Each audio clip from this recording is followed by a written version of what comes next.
Here's another home improvement tip from Todd and Todd. How do you know when your house needs additional ventilation? Upon inspecting this house a little further in Hales Corners, what we found is that the soffit panels themselves showed signs of humidity. The dark coloration is a sign of mold or mildew. In addition to that, the paint is peeling and blistering underneath the soffits here. What we want to do with a home like this, in order to get it breathing properly, is we need to take the soffit panels down. On some occasions, simply cutting holes through the wood isn't good enough. You don't have the ability to add enough ventilation to the home. So what Weather Tight will do is take down all of the wood soffit on this home. Not only is it rotten, we have to take a look at the fascia boards as well. Some of the fascia boards are rotten.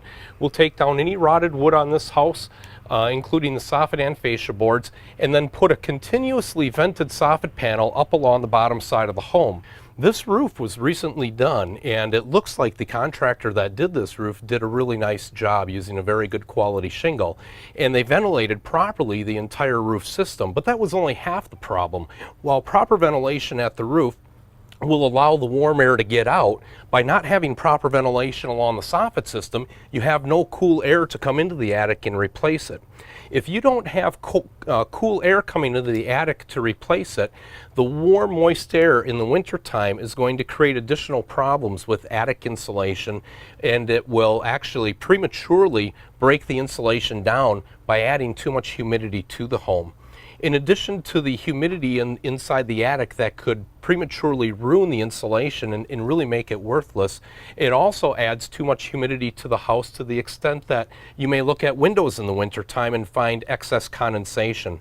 So a properly ventilated house, by doing it right at the soffit and the roof, will make for a healthier home and allow you to breathe that warm, moist air out so that you can eliminate some of these problems. Todd, what other ventilation issues are you finding? Yeah, I'm on the back side of the house, Todd, and what I found here is similar to what you found on the other side. There's only one soffit vent on the back side of this house. It's absolutely inadequate to allow this house to breathe. And we have the same discoloration in the soffits, which is telling us that there's underventilation in this house. And so we're going to do the same thing. When we replace this, we're going to take these soffits out and we're going to put a continuous vent in. That's going to allow this house to breathe, and that will cure that problem.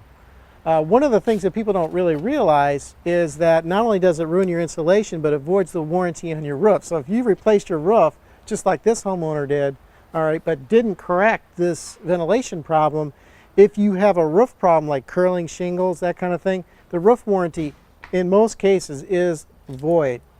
So we really recommend that when you do a roof, make sure you correct the ventilation problem at the same time.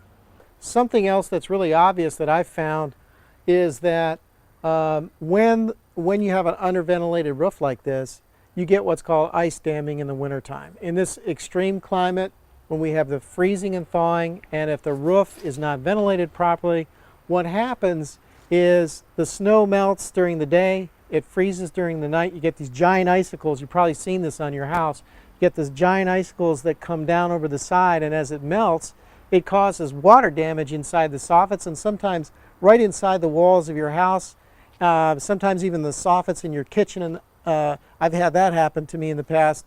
This homeowner, for sure, you can see the rotting in the fascia board here, and at the corner here where these gutters meet, this is melting and causing icicles, ice damming here. This is causing damage to this and has to be replaced. When we do the job, we're going to replace this rotted soffit. In this home, what we're going to do in Hales Corners is we're also going to replace the gutters. If you take a look at the gutters here on this house, you can see that they're in bad shape. If the gutter system isn't running properly, you have lots of problems with water flowing over the top of the gutters. You can see there's lots of debris here stuck in the gutters. When that happens, water flows over the top. That can run next to the foundation and cause foundation damage. It might even be a consideration to use a gutter protection product here to protect the gutters and keep them running clean. Now, when we do replace gutters, one of the problems that generally happens is contractors have a tendency just to cut the gutters down, and they leave a jagged edge where to use as a gutter apron for the new gutters that go up. We feel that's not the correct way to do it. When you have your gutters replaced, what we do is we take the gutter and its gutter apron out completely and put in a new gutter apron so you have no jagged edges. You have the proper type of installation. Another thing to look for is if you're having your gutters replaced and your existing gutters are steel, if you cut the steel gutters down and then slip under a new aluminum gutter underneath that, you get a chemical reaction which breaks down the aluminum prematurely. So it's very important, especially if you have steel gutters, take the steel gutters out completely, put a new aluminum gutter flashing in along with the new gutters, you get a proper installation. So don't take chances on all the problems that improper ventilation can cause. Give us a call today.